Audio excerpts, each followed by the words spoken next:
अभी तक हमने क्या पढ़ा, इसको एक गैलेंस में हम लोग देख लेते हैं। अभी तक हमने फर्स्ट डे हमने पढ़ा था कि चार्ज क्या होता है, चार्ज के बारे में बताया। और फिर उसके बाद हमने बताया कि जिसके पास चार्ज होती है वो किसी दूसरे वस्तु पर फोर्स लगा सकता है, और चार्ज वस्तु जो फोर्स लगाएगा उस फोर्स का नाम हमने रखा था विद्युत बल, इलेक्ट्रिकल फोर्स। उसके बाद हमने बताया था कि इलेक्ट्रिकल फोर्स कहाँ कहाँ लगता है हमारे डेली लाइफ में, हमारे रोजमर्रा की जिंदगी में इलेक्ट्रिकल फोर्स कहाँ कहाँ हमें महसूस होता है, देखने को मिलता है। तो आपने एग्जाम्पल देखा था, जब हम वॉक करते हैं, जब हम मूव करते हैं, चलते हैं जमीन पर, तो इलेक्ट्रिकल फोर्स के सहायता से ही क्या हो पाते हैं, चल पाते हैं। वहाँ इलेक्ट्रिकल फोर्स लगता है हमारे पैर और जमीन के बीच। उसी तरह जब हम इंक से बोर्ड पर लिखते हैं तो इंक बोर्ड के साथ चिपक जाता है। कौन चिपका कर रखता है, इलेक्ट्रिकल फोर्स। पेंट दीवार के साथ चिपक जाता है, कौन चिपका कर रखता है, इलेक्ट्रिकल फोर्स। तो बहुत सारे जगह इलेक्ट्रिकल फोर्स कार्य करता है। ये इलेक्ट्रिकल फोर्स का एग्जांपल्स आपने देखा कहाँ कहाँ लगता है। उसके बाद मैंने बताया था लास्ट क्लास में या उससे पहले डिस्चार्ज कंसेप्ट। डिस्चार्ज कंसेप्ट क्या है, जब किसी वस्तु को हम एनर्जी देकर चार्ज करेंगे और वो वस्तु जब हमें एनर्जी वापस करेगा, उस एनर्जी वापस करने की प्रक्रिया को हम क्या कहेंगे, डिस्चार्ज कहेंगे। और जब वस्तु डिस्चार्ज होती है तो वह एनर्जी वापस करती है साउंड के रूप में, लाइट के रूप में, हीट के रूप में। और इसके बेसिस पर मैंने बताया था कि टैंकर ले, ये ज्वलनशील पदार्थ ले जाने वाले, जैसे पेट्रोल ले जाने वाली टैंकर गाड़ियों के पीछे हम एक लोहे का जंजीर बांध देते हैं जो जमीन को रगड़ती हुई चलती है। क्यों, क्योंकि जब टैंकर गाड़ियां चलेगी तो वायु के साथ उसका घर्षण होता है, फ्रिक्शन होता है, फ्रिक्शन से उस पर चार्ज इकट्ठा होगा, और उस पर जो चार्ज इकट्ठा हुआ उसको हमने यदि जल्द नहीं हटाया तो डिस्चार्ज होने के बाद वहां चिंगारी निकलेगा जिससे आग लग जाएगी। तो उस चार्ज को हम हटाने के लिए एक जंजीर बांध देते हैं जो जमीन से रगड़ती हुई चलती है। टैंकर पर चार्ज उत्पन्न होगा उच्च विभव, और जमीन के पास लो पोटेंशियल निम्न विभव, इसलिए चार्ज उच्च विभव से कहां जाती है, निम्न विभव की ओर मूव करती है तेजी से। यहां तक हमने डिस्चार्ज कंसेप्ट में बताया था, वायुयान के टायरों पर सुचालक पदार्थ का लेपन कर दिया जाता है ताकि घर्षण से उत्पन्न चार्ज चिंगारी ना उत्पन्न करे और वो कहां चला जाए, अर्थ में चला जाए, भूमि में चला जाए। फिर उसके बाद कल के क्लास में हमने बताया था टाइप ऑफ चार्जेज, चार्ज कितने प्रकार के होते हैं। उसके बाद हमने बताया था नेचर ऑफ फोर्स, फोर्स का नेचर क्या होता है। और फिर हमने बताया था नॉमेनक्लेचर ऑफ चार्ज, चार्ज का नामकरण क्या होगा। चार्ज दो प्रकार के होते हैं, और किस बेसिस पर हमने ये नियम बनाया कि दो प्रकार का होता है, इस बेसिस पर कि चार्ज आकर्षण भी कर सकता है और विकर्षण भी कर सकता है। तो चार्ज दो नेचर का होता होगा। फिर हमने ये देखा कि चार्ज जो फोर्स लगाता है उस फोर्स का नेचर आकर्षण वाला भी है, विकर्षण वाला भी है। जब सेम नेचर का चार्ज होता है तो विकर्षण, अपोजिट नेचर का चार्ज होता है तो आकर्षण करता है। फिर हमने चार्ज का नामकरण करा था प्लस और माइनस, चार्ज का नामकरण प्लस और माइनस चार्ज का नाम रखा जाना ये चार्ज के कैरेक्टर के बेसिस पर था। चार्ज वैसा कैरेक्टर शो कर रहा था इसलिए एक का नाम प्लस और एक का नाम माइनस रख दिया गया। और इसको एक्सप्लेन हमने कैसे करा था, दो वस्तु को घर्षित कीजिए, दोनों के पास चार्ज आ गया, ये किसी दूसरे छोटे ऑब्जेक्ट को अट्रैक्ट कर रहा है, ये वस्तु भी दूसरे छोटे पार्टिकल्स को अट्रैक्ट कर रहा है। लेकिन जब दोनों को एक साथ लाते हैं इसका टोटल पावर क्या हो जाता है, जीरो हो जाता है। और ये तभी पॉसिबल है जब एक पर प्लस चार्ज और एक पर माइनस चार्ज आएगा, इसलिए चार्ज का नाम प्लस और माइनस रखा गया। उसके बाद आपने देखा कि जब दो वस्तु को घर्षित करते हैं तो एक पर प्लस चार्ज और एक पर जितना प्लस चार्ज जाएगा दूसरे पर उतना ही माइनस चार्ज आता है, ये आपने देखा था। फिर आपने ये देखा कि किस पर प्लस जाएगा और किस पर माइनस जाएगा, इसके लिए साइंस में एक सीरीज बनाया गया है, इस सीरीज को हम इलेक्ट्रोस्टैटिक सीरीज कहते हैं। इस सीरीज में ये नियम है कि दो वस्तु को हम घर्षित करेंगे, जो वस्तु ऊपर होगा उस पर प्लस, जो नीचे होगा उस पर माइनस होगा। प्लास्टिक सबसे नीचे था, ग्लास सबसे ऊपर था, बाकी बहुत सारे ऑब्जेक्ट थे। प्लास्टिक और ग्लास को घर्षित करेंगे तो ग्लास पर प्लस और प्लास्टिक पर माइनस चार्ज आएगा। यहाँ तक हमने कल के क्लास में बताया था। इसके आगे हम लोग देखते हैं, मान लीजिए कि हमारे पास यहाँ पर एक ऑब्जेक्ट है, ये हमारे पास एक ऑब्जेक्ट है, ये कोई ए ऑब्जेक्ट है हमारे पास,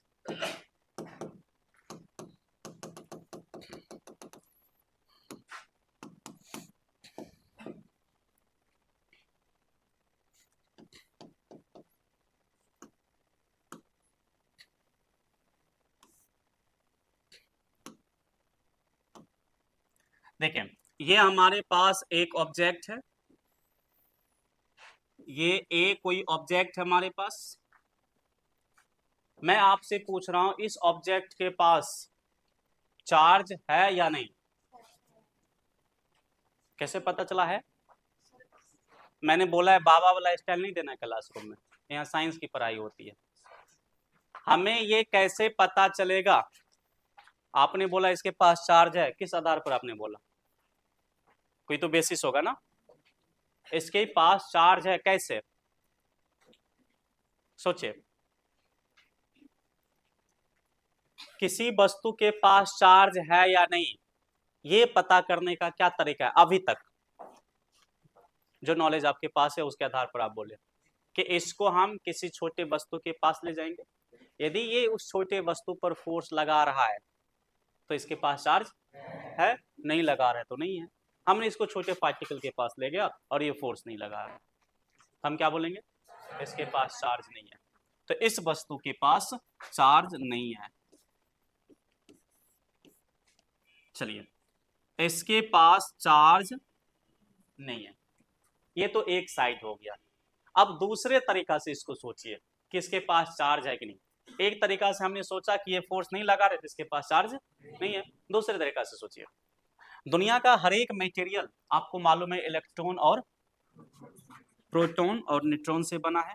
इलेक्ट्रॉन, प्रोटॉन और न्यूट्रॉन। मैं इलेक्ट्रॉन प्रोटॉन की फिलहाल चर्चा कर रहा हूं। दुनिया का हर एक पदार्थ इलेक्ट्रॉन और प्रोटॉन से बना होता है, और जो चार्ज होती है ना वो इलेक्ट्रॉन और प्रोटॉन के पास ही होती है। मैंने बताया हुआ है कि चार्ज हमेशा वस्तु के साथ होगा, बिना वस्तु का चार्ज संभव नहीं है, क्योंकि ये वस्तु का ही गुण होता है। और इलेक्ट्रॉन और प्रोटॉन भी क्या है? वस्तु। ये बहुत ही छोटा पार्टिकल है लेकिन द्रव्यमान तो है।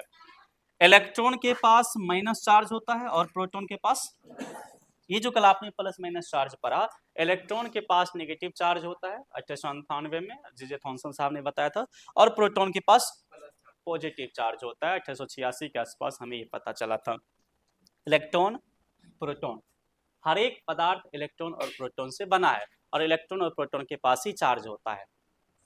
ये पदार्थ है वस्तु ए, ये भी किससे बना होगा? इलेक्ट्रॉन और प्रोटॉन से। तो इसके पास भी क्या होंगे? चार्ज होना चाहिए। अब मुझे बताइए, फिर से मैं रिपीट क्वेश्चन पूछ रहा हूं, इस वस्तु ए के पास चार्ज है या नहीं? है या नहीं? है।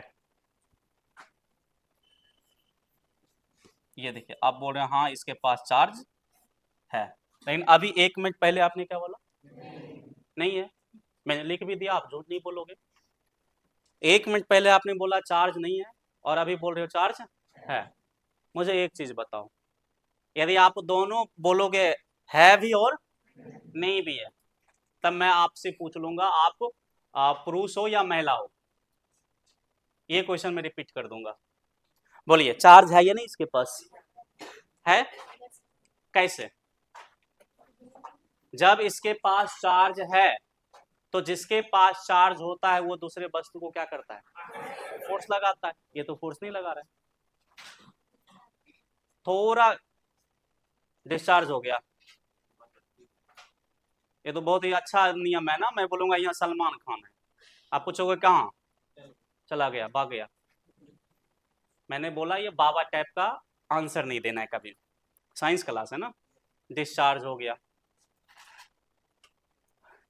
इसके पास चार्ज यदि आप बोलते हैं चार्ज है इसके पास, तो फिर इसे दूसरे वस्तु को क्या करना चाहिए? फोर्स लगाना चाहिए। फोर्स आप बोलिए, आकर्षित नहीं, फोर्स। दूसरे वस्तु पर फोर्स लगाना चाहिए, लेकिन ये लगा नहीं रहा है, थोड़ा भी फोर्स नहीं लगा रहा है, एक सिंगल बाल को भी खींच और धक्का नहीं दे रहा है, तो इसके पास तो बिल्कुल चार्ज नहीं ना। यदि इसके पास आप बोलते हो चार्ज नहीं है, फिर आप इस तरीका से आइए, ये किससे बना है? और इलेक्ट्रॉन प्रोटॉन के पास चार्ज होता है, तो फिर इसके पास चार्ज कैसे नहीं है?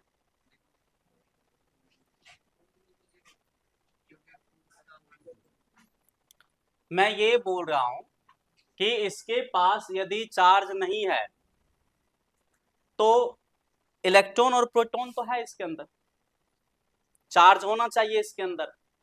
यदि दुनिया का हर एक मेटेरियल इलेक्ट्रॉन और प्रोटॉन से बना है, और इलेक्ट्रॉन और प्रोटॉन के पास चार्ज है, तो दुनिया के हर एक मेटेरियल के पास क्या होना चाहिए? चार्ज होना चाहिए। जब दुनिया के हर एक मेटेरियल के पास चार्ज है, तो फिर हम ये क्यों बोलते हैं कि इसके पास चार्ज है और इसके पास चार्ज नहीं है? हम तो ऐसा बोलते हैं कि ये आवेशित है और ये आवेशित नहीं है। ऐसा हम क्यों बोलते हैं? जब दुनिया के हर एक मेटेरियल के पास चार्ज है, फिर हम ये बोलने की हमें जरूरत ही नहीं है कि इसके पास चार्ज है, इसके पास चार्ज नहीं है। हम सीधा दिमाग में याद रखेंगे, जो भी ऑब्जेक्ट है सबके पास क्या है? चार्ज है। फिर से मुझे बताइए वास्तविकता क्या है, और सही स्टेटमेंट क्या होना चाहिए? देखिए, हम लोग बोलेंगे इसके पास चार्ज है या नहीं है, इसको मैं क्लियर कर रहा हूं, सुनिए। दो शब्द मैं लिख रहा हूं, एक लिख रहा हूं नंबर ऑफ चार्ज, और एक मैं लिख रहा हूं नेट का मतलब कुल या टोटल चार्ज। ये देखें, net charge, number of charge. हम लोग यहां पर बोलेंगे इसके पास यदि 10 लाख प्रोटॉन है, 10 लाख 10 लाख प्रोटॉन का मतलब प्लस, तो 10 लाख इलेक्ट्रॉन है, यानी जितना प्रोटॉन है उतना ही इलेक्ट्रॉन है। यदि 10 लाख इस वस्तु के पास पॉजिटिव चार्ज है, तो 10 लाख नेगेटिव चार्ज। तो नंबर ऑफ चार्ज कितना हुआ? 10 लाख। नंबर ऑफ चार्ज का मतलब संख्या। 10 लाख और 10 लाख कितना? 20 लाख। तो नंबर ऑफ चार्ज हो गया 20 लाख, 20 लाख। मैं बोलूंगा नेट चार्ज कितना? हाँ, नेट चार्ज जब पूछा जाए कुल चार्ज, तो दोनों को जोड़ देंगे, सभी चार्ज को। इसमें इसको जोड़िए, कितना? 0। ये देखें, अब आपसे पूछा जाए इस वस्तु के पास चार्ज है या नहीं, आप क्या बोलेंगे? बोलेंगे इस वस्तु के पास नंबर ऑफ चार्ज है, नेट चार्ज नहीं है। और कोई वस्तु किसी दूसरे वस्तु पर फोर्स लगाएगा, ये नंबर ऑफ चार्ज पर निर्भर करेगा या नेट चार्ज पर? नेट चार्ज पर निर्भर करेगा। नेट चार्ज है तो फोर्स। अब मैं बोलूंगा इसके पास चार्ज है और इसके पास चार्ज नहीं है, तो आप क्या समझेंगे? इसके पास नेट चार्ज है और इसके पास नेट चार्ज। अब बाकी ये तो सब में होगा, दुनिया के हर एक मटेरियल में क्या होगा? नंबर ऑफ चार्ज होगा। नंबर ऑफ चार्ज हर एक मटेरियल में होगा। लेकिन जब मैं चार्ज की चर्चा करूंगा कि इसके पास चार्ज है, मैं केवल चार्ज भी बोलूंगा कि इसके पास चार्ज है, आपको ये नहीं समझना है। क्या समझना है? मैं किसकी चर्चा कर रहा हूँ? नेट चार्ज की चर्चा कर रहा हूँ। इसके पास नेट चार्ज नहीं है, इसलिए दूसरे मटेरियल पर फोर्स नहीं लगाएगा। हाँ, नंबर ऑफ चार्ज है। अपने 11th में भी पढ़ा होगा ना, हमारे शरीर पर एक फोर्स आगे लग रहा है 20 न्यूटन, एक फोर्स 20 न्यूटन पीछे लग रहा है, एक फोर्स 20 न्यूटन से एक आदमी इधर खींच रहा है, एक आदमी 20 न्यूटन से इधर खींच रहा है। हमारे शरीर पर कितने फोर्स लग रहे हैं? 4। नंबर ऑफ फोर्स 4, और चारों को जोड़ेंगे कितना? 40 न्यूटन बोल देते हैं, सिंपल तरीका समझोते हैं, 40 न्यूटन। ये नंबर ऑफ फोर्स 4 है, 1 2 3 4, 4 फोर्स लग रहा है। लेकिन नेट फोर्स कितना लग रहा है? 0। आगे वाले पीछे वाले को, दाएं वाले बाएं वाले को कैंसिल करेगा, नेट फोर्स 0 हो गया। अब हमारा शरीर चलेगा या नहीं चलेगा, ये नंबर ऑफ फोर्स पर निर्भर करेगा या नेट फोर्स पर? नेट फोर्स पर। कोई भी वस्तु दुनिया का चलेगा या नहीं चलेगा, निर्भर करता है उस पर नेट फोर्स लग रहा है या नहीं। बाकी फोर्स तो बहुत सारा लग सकता है ऑब्जेक्ट पर। जैसे अब ये स्केच है, पेन है, इस पर फोर्स लग रहा है या नहीं? हाँ, दो फोर्स लग रहा है। एक फोर्स कहाँ लग रहा है? नीचे, mg। एक फोर्स ऊपर लग रहा है, कौन सा? याद है 11th? नॉर्मल। अविलंब। अविलंब कहाँ लग रहा है? ऊपर। लेकिन ये नहीं चल रहा है, 2 फोर्स लग रहा है, चल नहीं रहा है। क्यों? क्योंकि नेट फोर्स क्या है? 0 है। नीचे वाला फोर्स ऊपर वाले फोर्स को कैंसिल कर दे रहा है, पर 0 है। तो कोई वस्तु चलेगी या नहीं चलेगी, वो नेट फोर्स पर निर्भर करता है, ना कि फोर्स पर निर्भर करता है। उसी तरह कोई वस्तु के पास चार्ज है या नहीं है, या कोई वस्तु दूसरे पार्टिकल को अट्रैक्ट करेगा या रिपेल करेगा, ये निर्भर करेगा कि उसके पास नेट चार्ज है या नहीं, बाकी तो नंबर ऑफ चार्ज हर एक मटेरियल के पास होगा। चलिए ये सही स्टेटमेंट है हमारा, ठीक है। इसका नेट चार्ज को ऐसे लिखते हैं क्यू नेट, इसका नेट चार्ज क्या हो गया, 0 हो गया, इसके पास कोई नेट चार्ज नहीं है। अच्छा, जिस वस्तु के पास नेट चार्ज 0 होता है या जिस वस्तु में प्रोटॉन और इलेक्ट्रॉन्स की संख्या समान होती है, उसके लिए फिजिक्स में एक वर्ड यूज किया जाता है और उसको हम लोग कहते हैं न्यूट्रल बॉडी, उदासीन वस्तु। तो इस वस्तु के लिए एक शब्द में क्या यूज कर रहा हूं, न्यूट्रल बॉडी, उदासीन वस्तु। चलिए अब मैं सिंपली बोलूंगा ये उदासीन वस्तु है, क्या ये फोर्स लगाएगा दूसरे पर, नहीं लगाएगा, क्योंकि उदासीन का मतलब हो गया इसका नेट चार्ज 0 है। अब मैं बार बार उसको एक्सप्लेन करके नहीं बताने जाऊंगा कि उदासीन वस्तु का क्या मतलब होता है, सिंपली उदासीन वस्तु में बोलूंगा, आपको समझना है ये फोर्स नहीं लगा सकता है क्योंकि इसके पास नेट चार्ज 0 है। तो उदासीन, मैं एक बोलूंगा, ये देखिए एक शब्द ये हो गया, एक शब्द ये हो गया नेट चार्ज 0, एक शब्द हो गया इलेक्ट्रॉन और प्रोटॉन्स समान है, और एक शब्द हो गया उदासीन। तीनों में से मैं एक बोलूंगा, बाकी दो आपको समझना है। मैं बोलूंगा वस्तु उदासीन है, आप क्या समझेंगे, नेट चार्ज 0 है या प्लस माइनस समान है। मैं बोलूंगा एक वस्तु में प्रोटॉन इलेक्ट्रॉन समान है, आप बोलेंगे नेट चार्ज 0 है या न्यूट्रल बॉडी, उदासीन वस्तु है। ये मीनिंग आपको याद रखना है तीनों का मतलब। चलिए एक दूसरी वस्तु में लेता हूं, ये देखिए ये वस्तु B है और ये भी उदासीन है, ये भी न्यूट्रल है। इसका क्या मतलब, इसका मतलब है कि इसमें प्लस और माइनस की संख्या समान होगी, जितना इसमें प्लस होगा उतना ही, यदि 15 लाख प्लस है 15 लाख इसमें माइनस होगा, यदि इसमें 15 लाख प्लस है तो 15 लाख माइनस होगा, तो दोनों को जोड़िए, नंबर ऑफ चार्ज 30 लाख हो गया, लेकिन नेट चार्ज इसका हम 0 देंगे। ये भी उदासीन वस्तु है, ये भी किसी वस्तु पर फोर्स नहीं लगा सकता है। चलिए दोनों के पास नेट चार्ज 0 है। अब सवाल ये आता है दोनों के पास नेट चार्ज आएगा कब, सोचिए, हम चाहते हैं दोनों पर चार्ज आ जाए, कुछ ना कुछ नेट चार्ज आ जाए, कब आएगा, हाँ वो तो मैं बता ही रहा हूं कि घर्षित करने पर आएगा, लेकिन कैसे। अब ध्यान से देखिए, मैथमेटिकल कैलकुलेशन को देखिए, इस पर नेट चार्ज क्यों 0 है, क्योंकि प्लस और माइनस की संख्या, यदि प्लस और माइनस में असमानता आ जाए, इन इक्वलिटी, एक शब्द है इन इक्वलिटी, याद रखना आपको,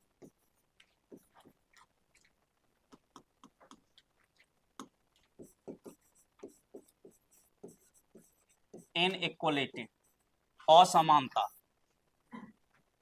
यदि प्लस और माइनस में असमानता आ जाए, इन इक्वलिटी आ जाए, तो क्या होगा, आप करके देख लीजिए, आपको सारा कहानी पता चल जाएगा। मैं इसके प्लस और माइनस में असमानता कर रहा हूं, कैसे होगा, इससे कुछ इलेक्ट्रॉन निकालकर इसको दे देते हैं, या इससे कुछ प्रोटॉन निकालकर, प्रोटॉन हम नहीं निकाल सकते क्योंकि प्रोटॉन बहुत ज्यादा भारी होता है, हैवी होता है। यदि एक इलेक्ट्रॉन 1 kg का है, यदि इलेक्ट्रॉन 1 kg का है तो प्रोटॉन कितना होगा, 1836 kg का होता है लगभग, प्लस ई प्रोटॉन माइनस ई इलेक्ट्रॉन। ये देखें, यानी एक प्रोटॉन इलेक्ट्रॉन से कितना गुना ज्यादा भारी है, 1836 गुना ज्यादा भारी है। इसलिए यदि हमें किसी को ट्रांसफर करना हो एक वस्तु से दूसरे वस्तु में, किसको ट्रांसफर करना आसान है, इलेक्ट्रॉन, क्योंकि ये कम हैवियर है, कम भार है प्रोटॉन की तुलना में। हमने क्या किया, ए से एक लाख इलेक्ट्रॉन निकाल कर किसको दे दिया, बी को। ये देखिए 1 लाख इससे हमने इलेक्ट्रॉन, 1 लाख इलेक्ट्रॉन हमने निकाला और 1 लाख इलेक्ट्रॉन निकालकर हमने बी को दे दिया। बताइए क्या होगा, चेंजिंग बताइए मुझे। इसमें 1 लाख इलेक्ट्रॉन निकालेंगे तो इलेक्ट्रॉन कितना बचेगा, 9 लाख यहां पर इलेक्ट्रॉन बचेगा। ये देखें, और इसको 1 लाख इलेक्ट्रॉन देंगे तो इसमें 15 लाख था तो कितना हो जाएगा, 16 लाख हो जाएगा। ये देखिए, चलिए 1 लाख इलेक्ट्रॉन इससे इसको दे दिया। अब मुझे बताइए इस पर नेट चार्ज में जोड़ रहा हूं, प्लस 10 लाख में माइनस 9 लाख को जोड़ेंगे प्लस 1 लाख, बोलो मत आप, प्लस 1 लाख प्लस 1 लाख, इस पर नेट चार्ज जोड़ते हैं, दोनों को जोड़ते हैं, प्लस 15 लाख में माइनस 16 लाख को हम लोग जोड़ते हैं, माइनस 1 लाख, मैं बोल रहा हूं बोलो मत, माइनस 1 लाख, ये देखें माइनस 1 लाख। अब इस वस्तु के पास नेट चार्ज आ गया प्लस 1 लाख, इसके पास नेट चार्ज आ गया माइनस 1 लाख, यानी दोनों वस्तु आवेशित हो गया।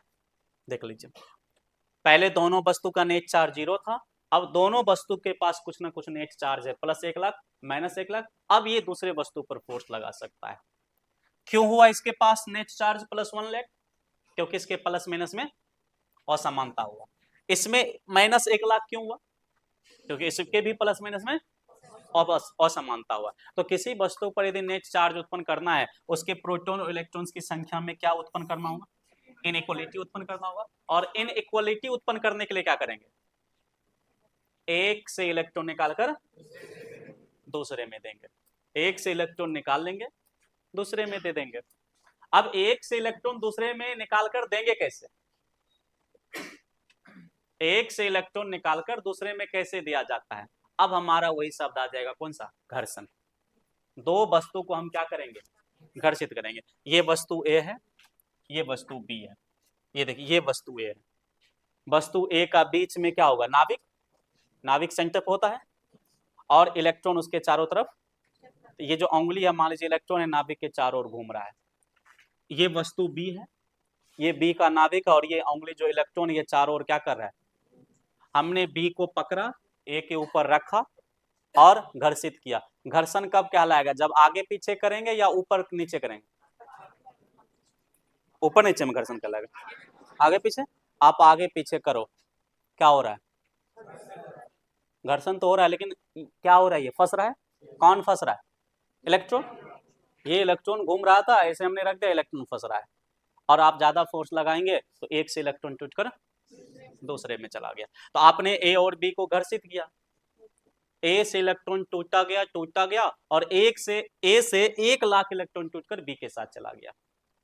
इसलिए ए पर प्लस 1 लाख और बी पर, तो इतना दिन से जो आप पढ़ रहे थे कि दो वस्तु को घर्षित करने पर दोनों वस्तु क्या होता है, चार्ज हो जाता है। तो दो वस्तु को घर्षित करने से क्या होता है, एक से इलेक्ट्रॉन टूटकर दूसरे, बार बार जब बोल रहा हूं बोलो मत, मुंह दिखेगा तो अब निकाल दूंगा। समझ आ रहा है तो अच्छी चीज है, शांत रहो, जिसको नहीं आ रहा है उस तक आवाज पहुंचने दो आप मेरा।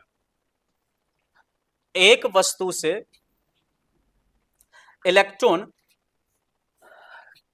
जब दो वस्तु को घर्षित किया जाता है तो एक से इलेक्ट्रॉन टूटकर दूसरे के साथ चला जाता है, जिसके कारण दोनों वस्तु के प्लस माइनस में इनइक्वालिटी आ जाता है, असमानता आ जाता है, जिसके कारण उसके पास नेट चार्ज आ जाता है।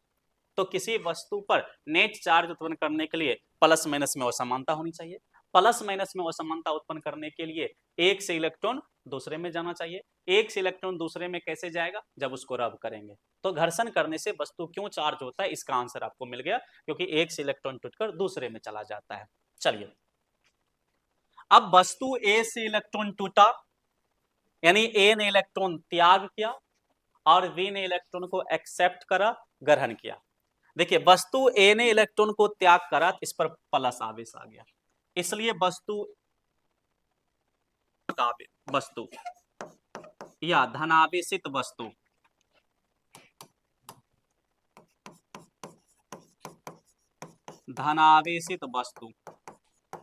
और बी ने इलेक्ट्रॉन को ग्रहण किया, इसके पास ऋण आवेश आ गया, तो इसको बोलेंगे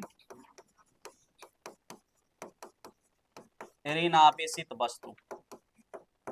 ये देखिए, यहां से हम ये याद रखेंगे कि आवेश दो प्रकार के होते हैं, धनावेशित वस्तु और, देखिए धन आवेश और ऋण आवेश हम नहीं बोलते हैं, क्यों, हमेशा इसके साथ क्या लगाएंगे, वस्तु, क्योंकि आवेश हमेशा वस्तु के साथ होगा, वस्तु के बिना आवेश संभव नहीं है, इसलिए धन आवेशित वस्तु और ऋण आवेशित वस्तु शब्द हम यूज करते हैं।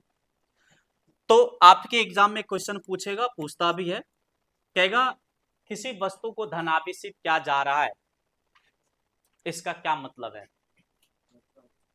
किसी वस्तु को धन आवेशित किया जा रहा है, इसका मतलब है उससे इलेक्ट्रॉन निकाला जा रहा है। जब ये इलेक्ट्रॉन त्याग कर रहा है ना, जब कोई उदासीन वस्तु अपना इलेक्ट्रॉन त्याग करता है तो वह वस्तु धनावेशित वस्तु कहलाती है।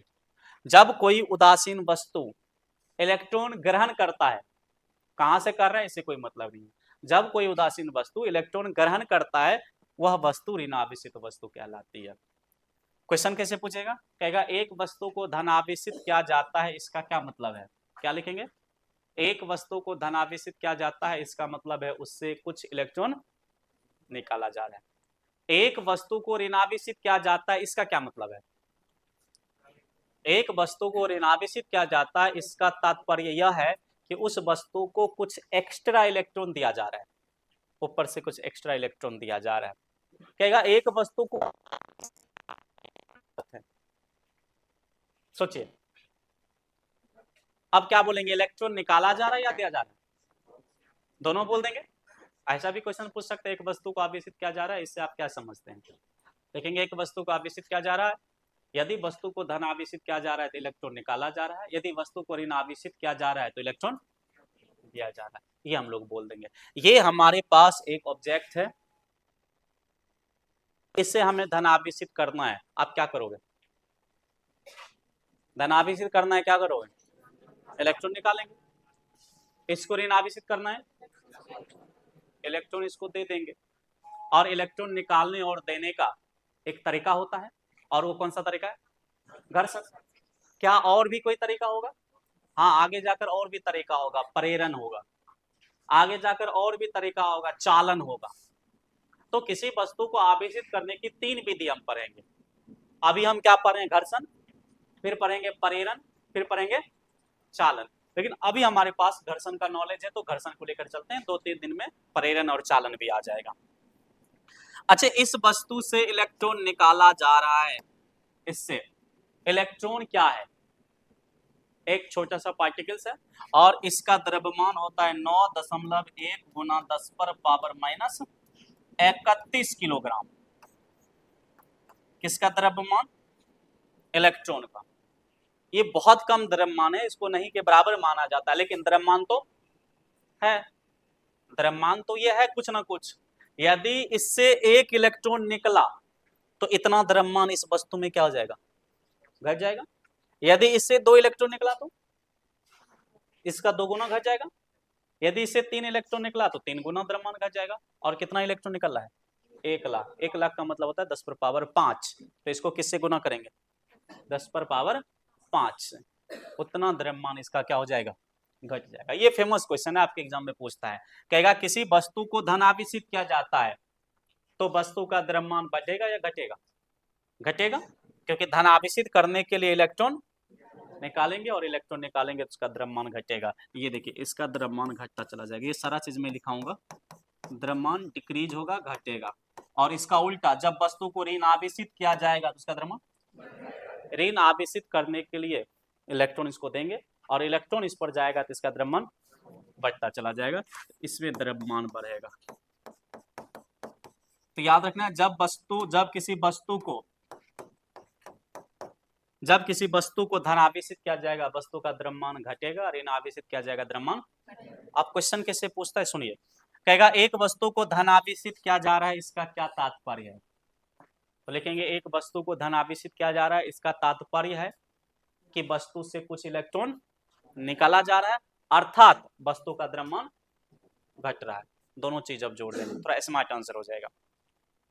किसी वस्तु को ऋण आवेशित किया जा रहा है, इसका क्या तात्पर्य है? किसी वस्तु को ऋण आवेशित किया जा रहा है अर्थात उस वस्तु को बाहर से कुछ इलेक्ट्रॉन दिए जा रहे हैं, अर्थात वस्तु का द्रव्यमान बढ़ रहा है या बढ़ेगा, ये बोल सकते हैं। कल का क्लास याद कीजिए, कल मैंने आपको बताया था, ये देखिए ग्लास, ये ग्लास है या फिर कांच, ग्लास बोलिए कांच बोलिए, और ये रेशम का कपड़ा है, सिल्क।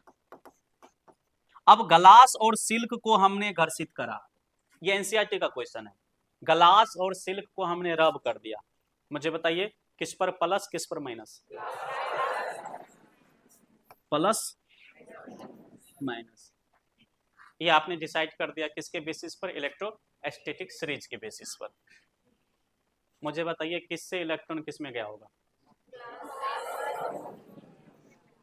इलेक्ट्रॉन ग्लास से निकला होगा तो ही इस पर प्लस आया, इसमें गया होगा। ये एनसीईआरटी का सवाल क्या है सुनिए, एनसीईआरटी का ये क्वेश्चन है, मैं लिखाऊंगा भी कि जब कांच के छड़ को रेशम के कपड़ा से घर्षित किया जाता है तो कांच के छड़ पर धन आवेश तथा रेशम के कपड़ा पर ऋण आवेश उत्पन्न हो जाता है। ऋण आवेश उत्पन्न हो जाता है, क्यों?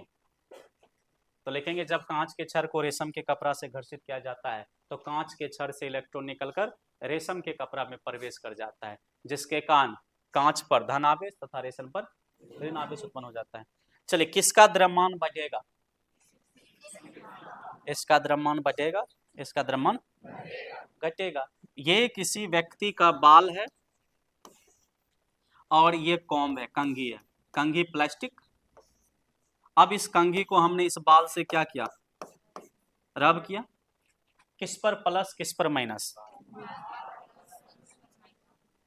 कंघी प्लास्टिक है, प्लास्टिक सीरीज में सबसे नीचे है, तो प्लास्टिक कंघी पर माइनस और बाल पर प्लस चार्ज। किससे इलेक्ट्रॉन किस में गया होगा? हेयर से कंघी में, हेयर से बाल से कंघी में इलेक्ट्रॉन गया होगा। किसका द्रव्यमान घटेगा? बाल का, हेयर का। बाल का द्रव्यमान घटेगा, कंघी का द्रव्यमान बढ़ेगा। इसलिए जब आप कई वर्षों तक 20 साल 30 साल 40 साल तक आप बाल में लगातार कंघी कर रहे हैं तो बाल का द्रव्यमान धीरे धीरे घटता चला जाता है और बाल पतला होता चला जाता है। जो लोग ज्यादा कंघी करता है उसका बाल थोड़ा सा पतला हो जाता है, लेकिन इसका द्रव्यमान जो घटता है बाल का वो इस हिसाब से घटता है। और ये इतना कम द्रव्यमान है कि पूरे जिंदगी भर आप बाल में कंघी करते रहिए, इतना कम द्रव्यमान होता है ये घटे भी, इतना द्रव्यमान घट भी जाए तो हम उसको महसूस नहीं कर पाते हैं। लेकिन in the sense of science बाल का द्रव्यमान क्या हो रहा है? घट रहा है, बहुत कम लेकिन घट रहा है। और साइंस में हम छोटी चीजों का भी कैलकुलेशन करते हैं, उसको इग्नोर नहीं कर सकते। यदि हमारे पास तरीका है तो हम कर लेते हैं कैलकुलेशन। चलिए अच्छा, एक और क्वेश्चन है कि ये साबुन का घोल है और आपके बहुत ही फेमस क्वेश्चन है, कहेगा साबुन के घोल को ऋण आवेशित किया जा रहा है तो इसकी त्रिज्या बढ़ेगी या घटेगी?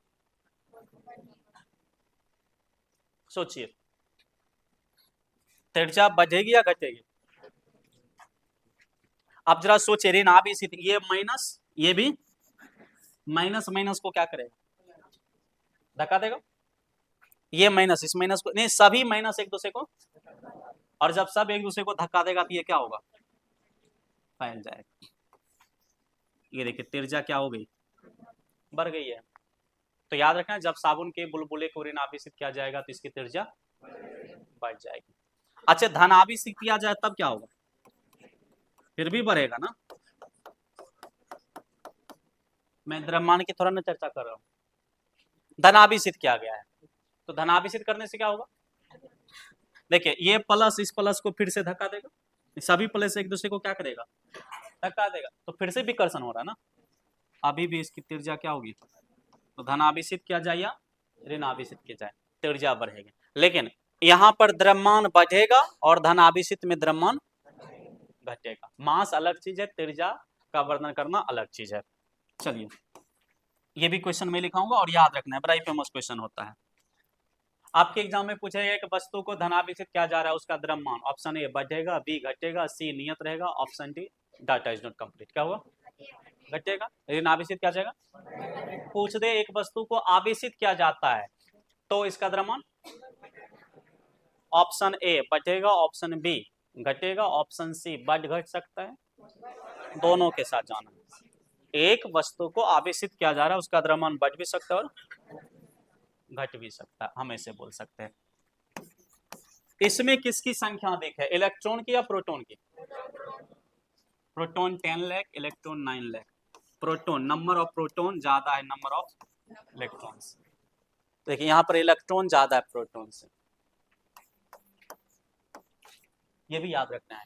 यदि किसी वस्तु पर प्रोटॉन्स की संख्या एक्सेस हो जाए, ज्यादा हो जाए, तो उस वस्तु पर पॉजिटिव चार्ज आएगा, और किसी वस्तु पर इलेक्ट्रॉन्स की संख्या एक्सेस हो जाए, उस पर नेगेटिव चार्ज आ जाएगा। इसको याद रखना है। मैं बोलूंगा ये धन आवेशित वस्तु है, आपको समझ जाना है, क्या समझना है, इसमें प्रोटॉन्स की संख्या अधिक है और इलेक्ट्रॉन्स की संख्या कम है। यदि इस वस्तु में 20 प्रोटॉन है तो 20 से कम क्या होगा, इलेक्ट्रॉन होगा। अब ये 19 माइनस इसके 19 प्लस को क्या करेगा, कैंसिल करेगा, तो प्लस कितना बचा, ये देखिए। तो इसको याद रखना है आपको।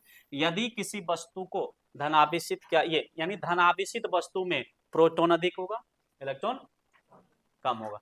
अब आपको कहेगा एक वस्तु है, इस पर प्लस 1 कूलम चार्ज है, प्लस कूलम वगैरह आएगा, हम लोग यूनिट पढ़ेंगे। तो आप एक चीज यहां से क्या क्या क्या डिसाइड करेंगे आप, सबसे पहले आप ये सोचेंगे इसमें इलेक्ट्रॉन निकाला गया, यही सोचेंगे ना, प्लस चार्ज है तो इलेक्ट्रॉन क्या किया गया होगा, निकाला गया होगा।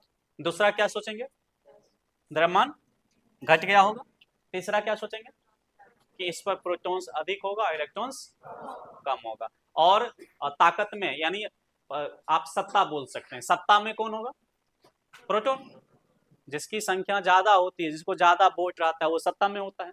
इसमें सत्ता में प्रोटॉन होगा, और इसमें सत्ता में, सत्ता समझ रहे हो ना, सरकार में जिसके पास ताकत होता है, प्रशासनिक ये रहता है। चलिए लिखना क्या है, इसको फाइनली सुन लीजिए। There are two types of charge. Positively charged body will add body, not only positive charge, because charge is character of the material. It is always with the material. That's why we use the word positively charged body, and this is negatively charged body. When an object donates its electrons, it has got positive charge. And when an object, neutral object, accept the electrons from other bodies, it has got negative charge. When an object has got positive charge, its mass will decrease. If an object has got negative charge, its mass will here decrease, here increase. And in the positively charged body, number of protons is greater than number of electrons. And here in this negatively charged body, number of electrons is more than number of protons. ये सारे आपको याद रखना है। साबुन के घोल को ऋणावेशित करेंगे या धनावेशित करेंगे, इसकी त्रिज्या बढ़ती चली जाएगी। बाकी ये सारे क्वेश्चंस तो हम लोग यहाँ पर लिखते हैं कि विद्युत आवेश कितने प्रकार के, 2 प्रकार के। आपसे कोई पूछेगा कि why an object got certain charge when they are rubbed to each other. दो वस्तु जब एक दूसरे से रब किया जाता है तो ये चार्ज क्यों प्राप्त कर लेता है, because of the transformation of electron, electron के ट्रांसफॉर्मेशन के कारण। एक और क्वेश्चन पूछेगा, who is responsible for the electrification of the body. किसी वस्तु के विद्युतीकरण के लिए कौन जिम्मेवार है, प्रोटॉन या इलेक्ट्रॉन, हाँ इलेक्ट्रॉन। याद रखना है, किसी वस्तु के विद्युतीकरण के लिए, आवेशीकरण के लिए इलेक्ट्रॉन जिम्मेवार है, प्रोटॉन नहीं चलता है। क्यों नहीं चलता है, बारी घर्षित कर हम उतना एनर्जी नहीं दे सकते कि प्रोटॉन एक जगह से दूसरे जगह जा सके। अच्छा मान लीजिए प्रोटॉन को हमने इससे निकाल कर इसमें दे दिया, तो क्या चार्ज उत्पन्न होगा। चार्ज उत्पन्न होने के लिए इलेक्ट्रॉन का ट्रांसफर होना जरूरी है या प्रोटॉन का, ऐसा हमने बोला। चार्ज उत्पन्न होने के लिए इनइक्वालिटी का होना जरूरी है, और इनइक्वालिटी प्रोटॉन के निकालने से भी होगा, और आप प्रोटॉन इससे निकाल कर इसमें दे दो, बात वही होगा, बस अलग होगा कि इस पर माइनस चार्ज हो जाएगा और इस पर प्लस हो जाएगा। लेकिन इलेक्ट्रॉन को हम निकाल नहीं सकते हैं, उतनी एनर्जी हम नहीं दे सकते हैं। दूसरी चीज कि इलेक्ट्रॉन नाभिक के अंदर, ये प्रोटॉन नाभिक के अंदर होता है, तो उसको हम वहां से निकाल नहीं सकते हैं, उतनी एनर्जी नहीं दे सकते हैं, क्योंकि नाभिक के अंदर जो प्रोटॉन होता है उसमें नाभिकीय फोर्स लगता है, और वो नाभिकीय फोर्स इलेक्ट्रॉन को, प्रोटॉन को निकलने नहीं देगा। इसलिए जब भी ट्रांसफर होगा कौन होगा, इलेक्ट्रॉन। तो आवेशीकरण के लिए इलेक्ट्रॉन ही जिम्मेवार होगा। लिखे लेकिन विद्युत आवेश दो प्रकार के होते हैं। ये हमारा आगे का बिल्कुल बेसिक है। यदि ये आपको नहीं आ रहा है, समझ नहीं आ रहा है, या आपने इसको सही से नहीं करा, फिर दिक्कत हो जाएगा।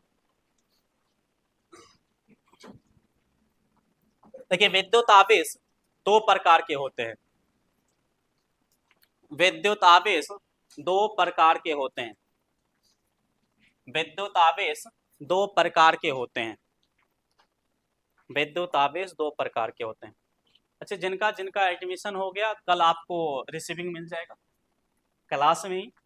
हमारी क्लास कल भी चल रही है, संडे को भी हमारी क्लास चलती है, इसलिए कभी मैसेज वगैरह नहीं करना है कि संडे को क्लास खुली हुई है नहीं खुली हुई। हमारी क्लास पर डे चलती है। कल यदि आप नहीं आओगे तो ये मत सोचना कि संडे को क्लास नहीं हुई, हमारा नहीं छूट जाएगा। और जिनको ये लगता है कि छूट जाएगा तो क्या होगा, लेक्चर तो आ जाएगा यूट्यूब पर आज का या कल का लेक्चर। ये आपको सभी लेक्चर नहीं जाने वाला है। ये जो लेक्चर कल भेजा गया था ना, जिन व्यक्ति को चैनल से जुड़ना है, आप नंबर पर मैसेज कर, सारा सूचना बाहर लिखा हुआ है, नोटिस जो चिपका हुआ है हर एक जगह लिखा हुआ है, आप उसको पढ़कर बहुत चीजें समझ सकते हैं। चैनल पर मैं फिलहाल लेक्चर भेज रहा हूँ, ये 10 दिन 15 दिन तक मैं लेक्चर भेजूंगा, क्योंकि कुछ बच्चे हो सकता है नए हो, एक दिन 2 दिन 4 दिन 5 दिन लेट आता हो, तो उनको उस लेक्चर से हेल्प मिल जाएगा। बाकी जो लेक्चर है ना, ये पेड कोर्स का हिस्सा है, प्रमोशनल कोर्स का हिस्सा है। यानी आपको पूरे साल का लेक्चर वीडियो लेना है, जो मैं क्लास में पढ़ाता हूँ सेम वही लेक्चर वीडियो, तो आपको वो पेड करना पड़ेगा। उसके लिए पेड का मतलब समझते हैं ना, परचेज। ये परचेज कोर्स में होता है, तो पूरे साल के लिए आपको परचेज करना पड़ेगा, और प्रत्येक दिन आपको वो लेक्चर वीडियो क्या कर दिया जाएगा, भेज दिया जाएगा। तो आपको जरूरी नहीं कि एक व्यक्ति ले लो, यदि आपके रूम में 2 पार्टनर है, 3 पार्टनर है, तो तीनों मिलकर क्या कर सकते हो, उस परचेज कर सकते हो उस प्रमोशनल या पेड कोर्स को। बाकी ये सब दिन नहीं दिया जाएगा। हानि है ना इसे थोड़ा, हानि ये हो सकता है कि आप पूरा दे रहे हो, तो बहुत सारे ऐसे लोग होते हैं, समझा उसको पढ़ लिया, कॉपी तैयार कर लिया और दुकान खोल दिया। समझ रहे हो मैं क्या बोल रहा हूँ? दुकान खोलने का मतलब इसका, अब मैं जो बोल रहा हूं, मैं जो लेक्चर दे रहा हूं, मैं जो बोल रहा हूं उतना ही मुझे नॉलेज नहीं है। हमारा दिमाग अलग अलग जगह से कनेक्ट होकर टॉपिक को, लेक्चर को लाता है, तब जाकर वो वर्ड मुंह से निकलती है।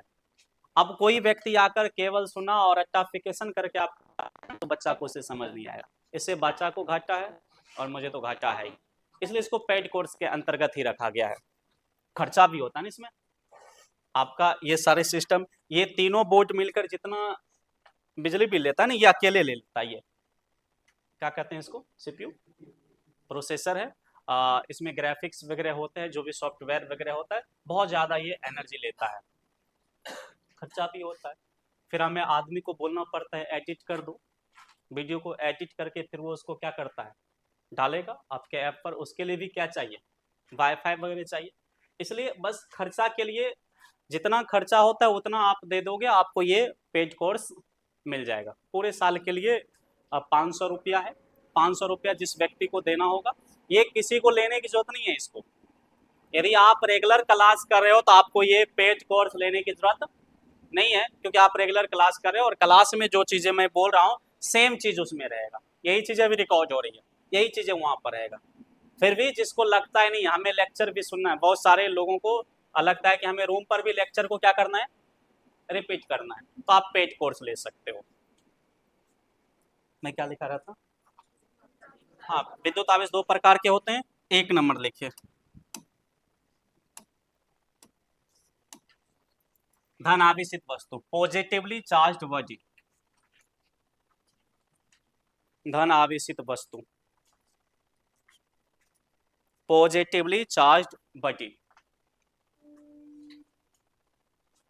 और जिस लोग को ये भी लगता है हम कामचोर हैं, ज्यादा एब्सेंट करेंगे, वो तो पहले चाहेगा।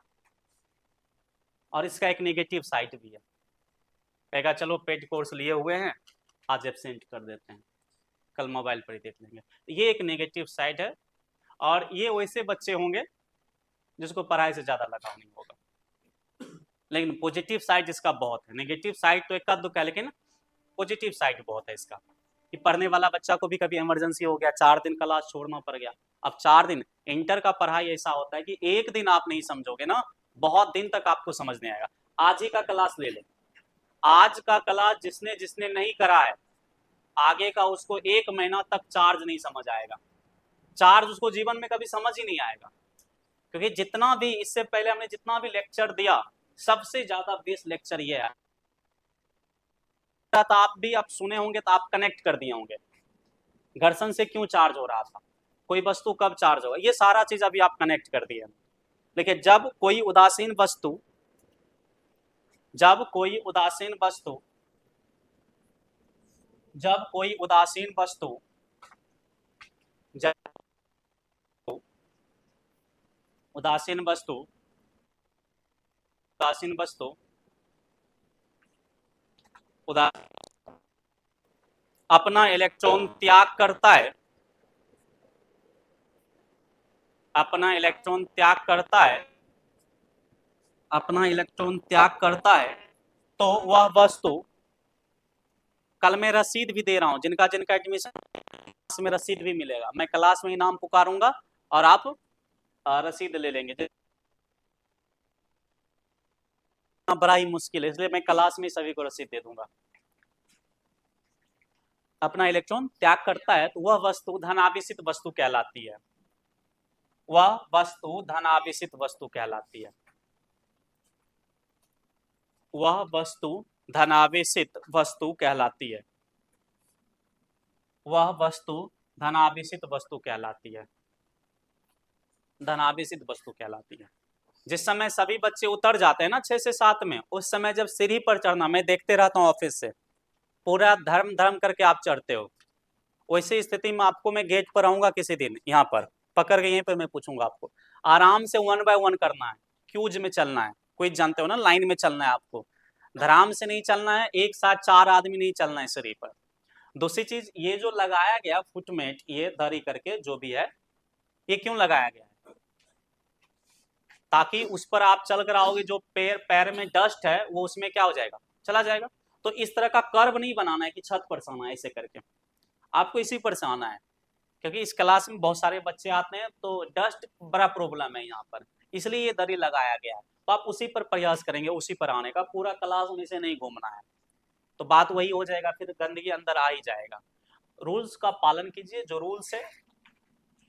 वॉशरूम आपको इसके ऊपर है, वॉशरूम का यूज करना, बहुत सारे लोग वॉशरूम का यूज करता है और अपना जो मानवीय कर्तव्य होता है ना उसको भूल जाता है। भाई फ्लश कर दो, वॉशरूम आप यूज कर रहे हो, वहां पर टैप नल लगा हुआ है, आप पानी लेकर क्या कर दो, फ्लश कर दो, वहां पर वॉशरूम यूज कर लोगे और छोड़ दोगे ऐसे। ये तो ऐसे भी आप आदमी का अपना होना चाहिए, ऐसा तो नहीं कि आप पहली बार करके उसके बाद आप नहीं जाओगे, दोबारा भी जाना है। छत के ऊपर यहाँ पर वॉशरूम है, जब भी वॉशरूम कोई व्यक्ति यूज करेंगे, वहां पर पानी का सोर्स है और बर्तन भी है, आप उससे उसको फ्लश कर लेंगे एक बार। पानी पीना हो, प्यास लगा हो, सारा चीज लिखा हुआ है नोटिस में, आप पढ़े होंगे, देखे होंगे, ऑफिस से आप पानी यूज कर सकते हैं। नीचे बहुत सारे लोग, जब आप लोग उतरते हैं, जब 6 से 7 वाले उतरता है, तो जो बाहर व्यक्ति रहता है ना, वो सीढ़ी पर आकर खड़ा हो जाता है, सीढ़ी के मुंह के नजदीक। आपको उस गैलरी में खड़ा नहीं रहना है, नीचे आपको बाहर ही रहना है। जब सभी निकल जाएगा तब क्या करना है, ऊपर आना है, क्योंकि वो जो बच्चे का मारा मारी होता है ना, तक नहीं होता है। जब एडमिशन हमारी हो जाती है तो बैच पूरी तरह से संतुलित हो जाता है। तो इसलिए ये दिमाग में नहीं रखना है कि आज हमको जगह नहीं मिलेगा, हर एक व्यक्ति को जगह मिल जाएगा। वो इसलिए होता है कि थोड़ा सा नया नया में कुछ बच्चे आते हैं, मुंह कान देखने के लिए आएगा कि चलो टीचर का मुंह कान देख लेते हैं, और ये बच्चे पढ़ने वाले नहीं होते, बस आया 2-3 दिन करा और चला गया। कुछ बच्चे जिसका एडमिशन हो गया उसको थोड़ा परेशानी होता है कि भीड़ लग जाता है, भीड़ नहीं लग रहा है, ये एक्चुअल भीड़ नहीं है। एक्चुअल भीड़ तब होगा जब सारा का क्या हो जाएगा, एडमिशन हो जाएगा। तो अभी वैसे भी बच्चे होंगे जो आकर ट्राई मार रहा होगा, खुद नॉलेज है नहीं, टीचर को ट्राई मारेगा, देखेगा। ऐसे भी तो टीचर एक ही दिन में भाषा से ही पता चल जाता है कि टीचर किस तरह का और किस तरह का पढ़ाता है। हमारे यहाँ पहले से कमिटेड बच्चा आता है। तो रूल्स का हमेशा पालन कीजिए। कल हमारी क्लास 7 से 8 चलेगी।